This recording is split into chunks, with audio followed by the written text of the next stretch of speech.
علماء ہے وارثین انبیاء، دامن ان کا سب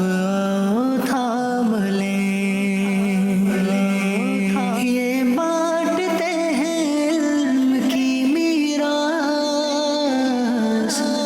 جنت کے ان سے آؤ دام لیں۔ الحمدللہ رب العالمین والصلاة والسلام علی سید المرسلین، اما بعد فاعوذ باللہ من الشیطان الرجیم، بسم اللہ الرحمن الرحیم۔ الصلاة والسلام علیکہ یا رسول اللہ وعلی آلکہ واصحابکہ یا حبیب اللہ، الصلاة والسلام علیکہ یا نبی اللہ وعلی آلکہ واصحابکہ یا نور اللہ۔ مدنی چینل کے ناظرین، مدنی چینل کا پروگرام ہے وارثین انبیاء۔ اس پروگرام میں ہم علماء اسلام، علماء اہل سنت کی سیرت کے حوالے سے گفتگو کرنے کی سعادت پاتے ہیں۔ مختلف ادوار کے جو علماء اور محققین ہیں، جنہوں نے تدریس کے ذریعے، تحریر کے ذریعے، اپنے فتاوی جات کے ذریعے اور دیگر تبلیغ دین کے ذرائع کو اختیار کر کے اپنی خدمات سر انجام دی ہیں اور دین اسلام اور مسلمانوں کو نفع پہنچایا ہے، تو ان کا تذکرہ کرتے ہیں تاکہ ہمیں بھی علم سے شغف ہو، علم سے محبت ہو اور علماء کی قدر ہمارے دل میں مزید بڑھے اور ان نفوس قدسیہ سے ہمیں فیض پانا اور اپنا دین سیکھنا نصیب ہو۔ آج کے ایپیسوڈ میں جس شخصیت کا ہم ذکر خیر کریں گے، ان کا تعلق ملک پاکستان کے مشہور صوبہ سندھ سے ہے۔ وہ ایسی عظیم المرتبت ہستی ہیں کہ اگرچہ ان کی پیدائش اور ان کا مزار یہ سندھ ہی میں ہے، لیکن اس کے باوجود ساری دنیا میں ان کے علم کا شہرہ ہے۔ عرب دنیا میں بھی ان کی تحقیقات کو سراہا جاتا ہے۔ سندھ کی سرزمین پر ویسے تو کئی اولیاء کرام اور کئی علماء و محققین موجود ہیں، لیکن سر فہرست صوبہ سندھ میں ٹھٹھا شہر کے قریب ایک ہستی کہ جن کو دنیا شیخ الاسلام قاضی القضات امام مخدوم محمد ہاشم ٹھٹوی حنفی رحمت اللہ تعالی علیہ کے نام سے یاد کرتی ہے، وہ اپنی مثال آپ ہیں۔ اللہ تبارک و تعالی نے آپ کو کئی علوم کا جامع بنایا اور مختلف انداز اور طریقوں سے آپ رحمت اللہ تعالی علیہ نے اسلام کی، اہل سنت کی، فقہ حنفی کی خدمت فرمائی ہے، اور آپ رحمت اللہ تعالی علیہ کے وجود مسعود کی برکت سے رب تبارک و تعالی نے سندھ کے رہنے والوں کو بڑا نفع پہنچایا ہے۔ کئی غیر مسلم بھی آپ کی صحبت اور آپ کے ملفوظات کی برکت سے دین اسلام سے وابستہ ہوئے۔ حضرت سیدنا شیخ الاسلام قاضی القضات مخدوم محمد ہاشم ٹھٹوی رحمت اللہ تعالی علیہ کا ابتدائی تعارف ہم سنتے ہیں۔ مخدوم محمد ہاشم ٹھٹوی رحمت اللہ تعالی علیہ کا مکمل نام آپ کے سیرت نگاروں نے یوں تحریر کیا ہے: محمد ہاشم بن عبد الغفور بن عبد الرحمن بن عبد اللطیف بن عبد الرحمن بن خیر الدین سندھی ٹھٹوی حنفی رحمت اللہ تعالی علیہ۔ مخدوم محمد ہاشم ٹھٹوی رحمت اللہ تعالی علیہ کا شجرہ نسب قبائل عرب میں سے ایک مشہور قبیلہ بنو حارث سے ملتا ہے۔ سیرت نگاروں نے اور تاریخ دانوں نے اس مقام پر ذکر کیا کہ قبیلہ بنو حارث کے کچھ افراد جہاد کی غرض سے نوجوان قائد اور سپہ سالار محمد بن قاسم رحمت اللہ تعالی علیہ کے ساتھ پہلی صدی ہجری میں سندھ کی سرزمین پر آئے، اور انہی میں سے ایک طبقہ، ایک جماعت وہ تھی جنہوں نے تبلیغ اسلام کے لیے یہاں پر سکونت اختیار کی اور سندھ کی سرزمین پر اسلام کی اشاعت کے لیے اپنا حسین اور خوبصورت کردار ادا کیا۔ مخدوم ہاشم ٹھٹوی رحمت اللہ تعالی علیہ کے آباء و اجداد کا تعلق بھی انہی افراد سے ہے، یعنی مخدوم ہاشم ٹھٹوی رحمت اللہ تعالی علیہ کے آباء و اجداد کے نسب کو دیکھا جائے تو وہ جا کر انہی افراد سے ملتا ہے۔ تو یوں نسب کے اعتبار سے اوپر کی کئی پشتوں میں جا کر حضرت مخدوم ہاشم ٹھٹوی رحمت اللہ تعالی علیہ کا تعلق قبیلہ عرب بنو حارث سے ہے۔ آپ رحمت اللہ تعالی علیہ کی ولادت باسعادت کے حوالے سے سیرت نگاروں نے تحریر کیا کہ شیخ الاسلام مخدوم محمد ہاشم ٹھٹوی حنفی رحمت اللہ تعالی علیہ کی پیدائش بروز جمعرات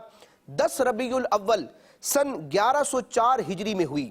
تو اس اعتبار سے حضرت سیدنا مخدوم محمد ہاشم ٹھٹوی رحمت اللہ تعالی علیہ 12ویں صدی کے بزرگ ہیں۔ یہ جو صدی چل رہی ہے ہجری سن کے اعتبار سے یہ 15ویں صدی ہے، اور مخدوم ہاشم ٹھٹوی رحمت اللہ تعالی علیہ 12ویں صدی کے یعنی اتنے قدیم بزرگ ہیں۔ آپ رحمت اللہ تعالی علیہ کی جائے پیدائش کے حوالے سے علماء نے تحریر کیا کہ ملک پاکستان کا مشہور صوبہ سندھ اور اس میں بھی جو ٹھٹھا نامی ایک شہر ہے اس کے مضافات میں ایک مقام پر حضرت سیدنا مخدوم محمد ہاشم ٹھٹوی رحمۃ اللہ تعالی علیہ کی ولادت باسعادت ہوئی۔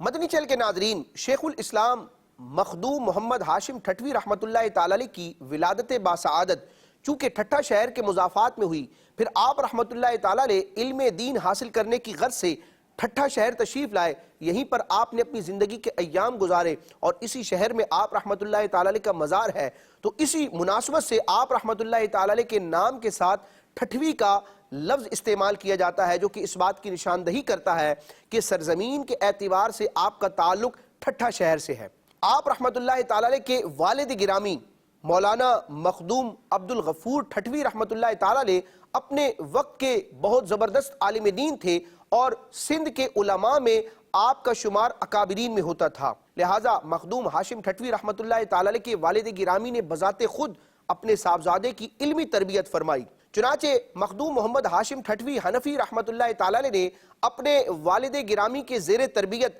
قرآن مجید حفظ کیا،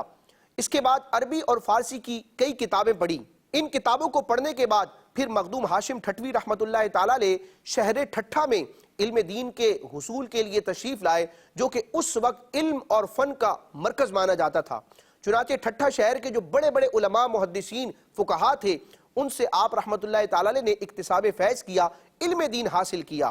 اور اس کے علاوہ بھی آپ رحمۃ اللہ تعالی علیہ نے علم دین کے حصول اور علم دین کی اشاعت کے لیے کئی اسفار فرمائے ہیں۔ مخدوم ہاشم ٹھٹوی رحمۃ اللہ تعالی علیہ کے اساتذہ یعنی ٹیچرز کی ایک لمبی فہرست ہے، اور اس فہرست میں پہلا نام آپ رحمۃ اللہ تعالی علیہ کے والد گرامی حضرت مولانا عبد الغفور ٹھٹوی رحمۃ اللہ تعالی علیہ کا آتا ہے۔ تقلید کے اعتبار سے حضرت مخدوم ہاشم ٹھٹوی رحمۃ اللہ تعالی علیہ امام اعظم ابو حنیفہ نعمان بن ثابت رضی اللہ تعالیٰ عنہ کے مقلد تھے، فقہ حنفی کو فالو کرنے والے تھے، اسی لیے آپ رحمۃ اللہ تعالی علیہ کے نام کے ساتھ حنفی لکھا جاتا ہے۔ آپ رحمۃ اللہ تعالی علیہ کی جو تحقیقات ہیں اور بالخصوص فقہ کے موضوع پر آپ کی جو تصانیف ہے تو ان میں فقہ حنفی کا رنگ ہمیں نمایاں طور پر نظر آتا ہے۔ مدنی چینل کے ناظرین، شیخ الاسلام قاضی القضات مخدوم محمد ہاشم ٹھٹوی رحمۃ اللہ تعالی علیہ نے علوم ظاہریہ حاصل کرنے کے بعد علوم باطنیہ کو حاصل کرنے کے لیے راہ سلوک کو اختیار کیا، اور اس کے لیے آپ نے ابتداً کچھ بزرگوں کی بارگاہوں میں حاضری دی۔ اس کے بعد آپ رحمۃ اللہ تعالی علیہ کو ایک پیر کامل کی صحبت میسر آئی۔ چنانچہ اس کی تفصیل علماء کرام یوں ذکر کرتے ہیں کہ مخدوم محمد ہاشم ٹھٹوی رحمۃ اللہ تعالی علیہ نے علوم ظاہریہ کی تکمیل کے بعد اپنے زمانے کی شہرہ آفاق اور روحانی شخصیت عارف باللہ شیخ طریقت ابو القاسم نقشبندی ٹھٹوی رحمۃ اللہ تعالی علیہ کی بارگاہ میں حاضری دی اور ان سے عرض کی، درخواست کی کہ یہ انہیں اپنا مرید بنا لیں، لیکن شیخ ابو القاسم ٹھٹوی رحمۃ اللہ تعالی علیہ نے مخدوم ہاشم ٹھٹوی رحمۃ اللہ تعالی علیہ کو سلسلہ عالیہ قادریہ کی ایک معروف اور روحانی شخصیت محدث عصر سید سعد اللہ بن غلام محمد سلونی رحمۃ اللہ تعالی علیہ کی طرف رجوع کرنے کا فرمایا، یعنی ان کی بارگاہ میں حاضر ہونے کے لیے فرمایا۔ چنانچہ مخدوم ہاشم ٹھٹوی رحمۃ اللہ تعالی علیہ اپنے دور کے اس عظیم سلسلہ قادریہ کے بزرگ شیخ سید سعد اللہ بن غلام محمد سلونی رحمۃ اللہ تعالی علیہ کی بارگاہ میں حاضر ہوئے اور تقریباً 1 سال تک مخدوم ہاشم ٹھٹوی رحمۃ اللہ تعالی علیہ ان کی صحبت میں رہے۔ اس بزرگ نے حضرت مخدوم ہاشم ٹھٹوی رحمۃ اللہ تعالی علیہ کو اپنے حلقہ ارادت میں بھی لیا، یعنی مرید بھی بنایا، اور 1 سال تک تزکیہ نفس اور جو راہ سلوک کی ایک تربیت ہوتی ہے اس کی تکمیل پر حضرت مخدوم ہاشم ٹھٹوی رحمۃ اللہ تعالی علیہ کو سلسلہ قادریہ میں خلافت بھی عطا فرمائی۔ مدنی چینل کے ناظرین، اس تمام تر تفصیل سے یہ ظاہر ہوا کہ حضرت مخدوم محمد ہاشم ٹھٹوی رحمۃ اللہ تعالی علیہ تقلید کے اعتبار سے، فقہی مسائل کو فالو کرنے، ان پر عمل کرنے کے اعتبار سے امام اعظم کے مقلد تھے، یعنی کہ حنفی تھے، اور راہ سلوک اور راہ طریقت کے فیضان کو حاصل کرنے کے لیے آپ رحمۃ اللہ تعالی علیہ نے جس سلسلے کو اختیار فرمایا وہ حضرت سیدنا شیخ عبد القادر جیلانی المعروف غوث اعظم رحمۃ اللہ تعالی علیہ کا عظیم سلسلہ ہے، یعنی آپ تقلید کے اعتبار سے حنفی ہیں اور طریقت کے اعتبار سے آپ رحمۃ اللہ تعالی علیہ قادری ہیں۔ مدنی چینل کے ناظرین، شیخ الاسلام قاضی القضات مخدوم محمد ہاشم ٹھٹوی رحمۃ اللہ تعالی علیہ کی اولاد کے حوالے سے سیرت نگاروں نے تحریر کیا کہ رب تبارک و تعالی نے آپ کو 2 صاحبزادے عطا فرمائے۔ مخدوم ہاشم ٹھٹوی رحمۃ اللہ تعالی علیہ کے 2 صاحبزادے تھے. بڑے صاحبزادے کا نام مخدوم عبد الرحمن ٹھٹوی ہے اور آپ کے چھوٹے صاحبزادے کا نام مخدوم عبد اللطیف ٹھٹوی ہے, اور دونوں ہی علمی شخصیات تھے. اور مخدوم ہاشم ٹھٹوی رحمۃ اللہ تعالی علیہ نے دونوں ہی صاحبزادوں کی بہترین انداز میں علمی اور روحانی تربیت فرمائی. مدنی چینل کے ناظرین, حضرت سیدنا مخدوم محمد ہاشم ٹھٹوی رحمۃ اللہ تعالی علیہ کے القابات میں ایک لقب قاضی القضات کا بھی آتا ہے, جس کا اگر عام فہم انداز میں ترجمہ کیا جائے تو وہ چیف جسٹس بنتا ہے. اگرچہ اسلامی نقطہ نظر سے قاضی القضات یعنی پورے ملک کا, ریاست کا یا پورے علاقے کا جو بڑا قاضی ہوتا ہے, جج ہوتا ہے, اس منصب کو حاصل کرنے کے لیے اسلامی جو لٹریچر اور اسلامی جو نصاب ہے وہ جدا ہے, اور موجودہ دور میں چیف جسٹس بننے کا جو تقاضا ہے, جو نصاب ہے, اس میں کچھ فرق ہے. لیکن عام طور پر سمجھانے کے لیے یہی ذکر کیا جاتا ہے کہ قاضی القضات کا ترجمہ چیف جسٹس ہے. بہرحال مخدوم ہاشم ٹھٹوی رحمۃ اللہ تعالی علیہ کو القابات میں قاضی القضات بھی ذکر کیا جاتا ہے کہ آپ اپنے علاقے کے, اپنے دور کے بہت بڑے قاضی اور جج تھے.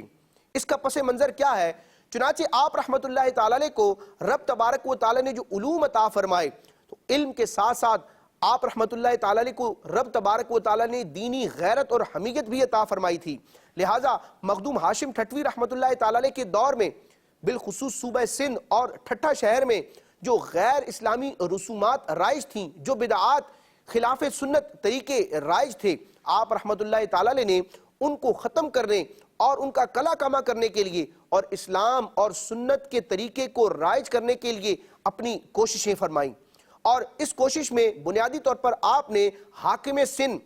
میاں غلام شاہ کو ایک خط روانہ کیا, ایک تحریر بھیجی, حکم نامہ بھیجا, جس میں اس سے کہا کہ سندھ میں یہ جو خرافات ہے, غیر شرعی رسوم اور بدعات ہیں, ان کا خاتمہ کیا جائے. پوری تفصیل کے ساتھ آپ رحمۃ اللہ تعالی علیہ نے ایک تحریر روانہ فرمائی. چنانچہ اس وقت کے حاکم سندھ میاں غلام شاہ نے اس تحریر کے بعد اس بات کا نوٹس لیا اور سندھ میں اور بالخصوص ٹھٹھا شہر میں جو غیر اسلامی رسومات مسلمانوں میں رائج ہو چکی تھی, ان کو ختم کرنے کا اعلان کیا. جب آپ رحمۃ اللہ تعالی علیہ کی یہ کوشش کارگر ہوئی تو اس وقت کے کچھ ایسے افراد تھے جنہوں نے حضرت مخدوم ہاشم ٹھٹوی رحمۃ اللہ تعالی علیہ کے حوالے سے کچھ منفی باتیں اس وقت کے حاکم سندھ میاں غلام شاہ سے کی. یعنی کہ ان لوگوں نے حاکم سندھ کو مخدوم ہاشم ٹھٹوی رحمۃ اللہ تعالی علیہ کے خلاف ورغلانے کی کوشش کی, لیکن اس کا نتیجہ یہ نکلا کہ حاکم سندھ میاں غلام شاہ نے مخدوم ہاشم ٹھٹوی رحمۃ اللہ تعالی علیہ کو ٹھٹھا شہر کا چیف جسٹس یعنی کہ قاضی القضات بنا دیا. گویا کہ معاملہ ہی ختم ہو گیا کہ اب اس شہر میں جو غیر اسلامی رسومات ہیں ان کے خاتمے کے لیے حضرت مخدوم ہاشم ٹھٹوی رحمۃ اللہ تعالی علیہ بطور قاضی القضات عمل فرمایا کرتے, اور اس طرح آپ رحمۃ اللہ تعالی علیہ نے دین اسلام کی خوبصورت تعلیمات کو عملی جامہ پہنانے کے لیے اپنا اس انداز میں بھی کردار ادا فرمایا. آپ رحمۃ اللہ تعالی علیہ نے علوم دینیہ حاصل کرنے کے بعد انہیں آگے بڑھانے کے لیے تدریس کا عمل اختیار فرمایا. یعنی کہ باقاعدہ استاذ کے طور پر آپ نے اپنے کئی شاگرد تیار کیے اور اپنے وقت کے بڑے بڑے علماء تیار کیے اور ان کو علوم دینیہ سکھانے کے لیے اپنے شب و روز وقف فرمائے. چنانچہ آپ رحمۃ اللہ تعالی علیہ کے جس طرح اساتذہ کرام کی ایک طویل فہرست ہے, اسی طرح مخدوم ہاشم ٹھٹوی رحمۃ اللہ تعالی علیہ کے تلامذہ آپ کے شاگردوں میں بھی وقت کے بڑے بڑے علماء کا نام آتا ہے. آپ رحمۃ اللہ تعالی علیہ نے تدریس کے ساتھ ساتھ یعنی پڑھانے کے ساتھ ساتھ تحریر اور فتویٰ نویسی کے شعبے کو بھی اپنایا. چونکہ رب تبارک و تعالی نے شیخ الاسلام قاضی القضات مخدوم محمد ہاشم ٹھٹوی حنفی رحمۃ اللہ تعالی علیہ کو کئی علوم کا جامع بنایا تھا, کئی علوم میں آپ کو مہارت عطا فرمائی تھی, لہٰذا ان علوم اور ان صلاحیتوں کا اظہار کرتے ہوئے قلم کے ذریعے بھی حضرت مخدوم محمد ہاشم ٹھٹوی رحمۃ اللہ تعالی علیہ نے کتابیں تحریر فرمائیں. دین اسلام کی اس انداز میں بھی آپ رحمۃ اللہ تعالی علیہ نے خدمت فرمائی, اور آپ کے دور کے جو علماء تھے ان میں مخدوم ہاشم ٹھٹوی رحمۃ اللہ تعالی علیہ کا شمار کثیر التصانیف علماء میں ہوتا تھا. یعنی ان افراد میں آپ کا شمار ہوتا تھا جنہوں نے کثرت سے مختلف موضوعات پر کتابیں تحریر کی ہیں. چنانچہ ایک ریسرچ کے مطابق شیخ الاسلام قاضی القضات مخدوم محمد ہاشم ٹھٹوی رحمۃ اللہ تعالی علیہ کی تقریباً 300 کے قریب کتابیں ہیں, اور ایک ریسرچ کے مطابق تقریباً 150 کے قریب کتابیں ہیں, جن میں سے اکثر کتابوں کے نام بھی فہرست کے ساتھ آپ رحمت اللہ تعالی علیہ کی سیرت نگاروں نے تحریر فرمائے ہیں، اور آپ کی کئی کتابیں ہیں جو آج بھی موجود ہیں جن سے علماء اکتساب فیض کرتے ہیں۔ شیخ الاسلام قاضی القضات مخدوم محمد ہاشم ٹھٹوی رحمت اللہ تعالی علیہ نے یہ جو 300 کتابیں اور ایک کال اور ریسرچ کے مطابق تقریباً 150 کتابیں تحریر فرمائی ہیں، یہ مختلف علوم و فنون کے حوالے سے تھیں۔ چنانچہ علماء کرام ذکر کرتے ہیں کہ شیخ الاسلام قاضی القضات مخدوم محمد ہاشم ٹھٹوی حنفی قادری رحمت اللہ تعالی علیہ نے اصول دین یعنی عقائد کے موضوع پر، تفسیر کے موضوع پر، علم تجوید کے موضوع پر، حدیث کے موضوع پر، اسماء الرجال کے موضوع پر، فقہ کے موضوع پر، سیرت کے موضوع پر، تاریخ کے موضوع پر اور علم عروض وغیرہ کے موضوعات پر آپ رحمت اللہ تعالی علیہ نے کئی کتابیں تصنیف فرمائی ہیں۔ آپ رحمت اللہ تعالی علیہ کی جو تصانیف ہیں یعنی کہ آپ کی جو کتابیں ہیں وہ تقریباً 3 زبانوں پر مشتمل ہیں۔ آپ رحمت اللہ تعالی علیہ کی کئی کتابیں عربی زبان میں ہیں، کئی کتابیں فارسی زبان میں ہیں، اور چونکہ آپ صوبہ سندھ سے تعلق رکھتے تھے اور اس خطے کے افراد سندھی زبان بولتے پڑھتے اور سمجھتے تھے، لہٰذا مخدوم ہاشم ٹھٹوی رحمت اللہ تعالی علیہ کی کئی کتابیں سندھی زبان میں بھی ہیں۔ یعنی مخدوم ہاشم ٹھٹوی رحمت اللہ تعالی علیہ تاریخ اسلام اور سندھ کی تاریخ کے وہ عظیم عالم اور محقق ہیں جنہوں نے 3 زبانوں عربی، فارسی اور سندھی میں دین اسلام کی، قرآن و حدیث کی تعلیمات کو عام فرمایا ہے۔ اللہ تبارک و تعالیٰ ان کے جذبے کے صدقے ہمیں بھی وہ جذبہ عطا فرمائے کہ مختلف اسکلز اور مختلف صلاحیتوں کو حاصل کرنے کے بعد ان صلاحیتوں کا اور ان علوم کا استعمال ہم اللہ تبارک و تعالیٰ کے دین کی اشاعت، اس کے محبوب علیہ السلام کی لائی ہوئی شریعت اور نبی کریم علیہ السلام کی سنتوں کی اشاعت کے لیے استعمال کریں اور رب تبارک و تعالیٰ کی بارگاہ سے اس کا دونوں جہان میں اجر پائیں۔ مدنی چینل کے ناظرین، شیخ الاسلام قاضی القضات مخدوم محمد ہاشم ٹھٹوی حنفی قادری رحمت اللہ تعالی علیہ نے اپنی ساری زندگی علم دین کے فروغ اور اشاعت کے لیے وقف کی اور اپنی ذات کے ذریعے، اپنے علوم اور صلاحیتوں کے ذریعے دین اور اسلام اور مسلمانوں کو فائدہ پہنچایا۔ آپ رحمت اللہ تعالی علیہ کے وصال کے حوالے سے سیرت نگاروں نے تحریر کیا کہ مخدوم ہاشم ٹھٹوی رحمت اللہ تعالی علیہ کا وصال 6 رجب المرجب سن 1174 ہجری میں ہوا، یعنی کہ آپ 12ویں صدی کے بزرگ ہیں۔ سن 1104 ہجری میں آپ کی ولادت ہوئی اور سن 1174 ہجری ہی میں آپ رحمت اللہ تعالی علیہ کا وصال ہوا، اور آپ رحمت اللہ تعالی علیہ کی عمر مبارک تقریباً 70 سال اور کچھ ماہ بنتی ہے۔ چنانچہ آپ رحمت اللہ تعالی علیہ کا وصال رجب المرجب کی 6 تاریخ کو ہوا، اور آپ کا جو جائے وصال ہے وہ ٹھٹھا شہر ہے۔ آپ رحمت اللہ تعالی علیہ کی نماز جنازہ کے بعد آپ کی تدفین ٹھٹھا شہر کے مشہور قبرستان جس کو مکلی کہا جاتا ہے، مکلی قبرستان کے مضافات میں یعنی قریبی علاقے میں عارف باللہ ابو القاسم ٹھٹوی رحمت اللہ تعالی علیہ کی قریب مخدوم ہاشم ٹھٹوی رحمت اللہ تعالی علیہ کی تدفین کی گئی، اور یہ آپ رحمت اللہ تعالی علیہ کا مزار آج بھی مرجع خلائق ہے، اور وہاں دور دور سے زائرین حاضر ہوتے ہیں اور اکتساب فیض کرتے ہیں۔ اللہ تبارک و تعالی مخدوم ہاشم ٹھٹوی رحمت اللہ تعالی علیہ کے خصوصی علمی اور روحانی فیوز و برکات سے ہمیں حصہ عطا فرمائے، ہمیں اپنے علماء کی سیرت، ان کی تاریخ پڑھنے، ان کی خدمات کو جاننے، ان کا جو لٹریچر تھا کتابی شکل میں اس کو پڑھنے اور انہی کے طریقے کے مطابق دین کو آگے بڑھانے، اگلی نسلوں تک دین کے اس پیغام کو پہنچانے کے لیے عملی کردار ادا کرنے کی توفیق عطا فرمائے، آمین بجاہ النبی الامین صلی اللہ تعالی علیہ وسلم۔ مدنی چینل دیکھتے رہیے۔ علماء ہے وارثین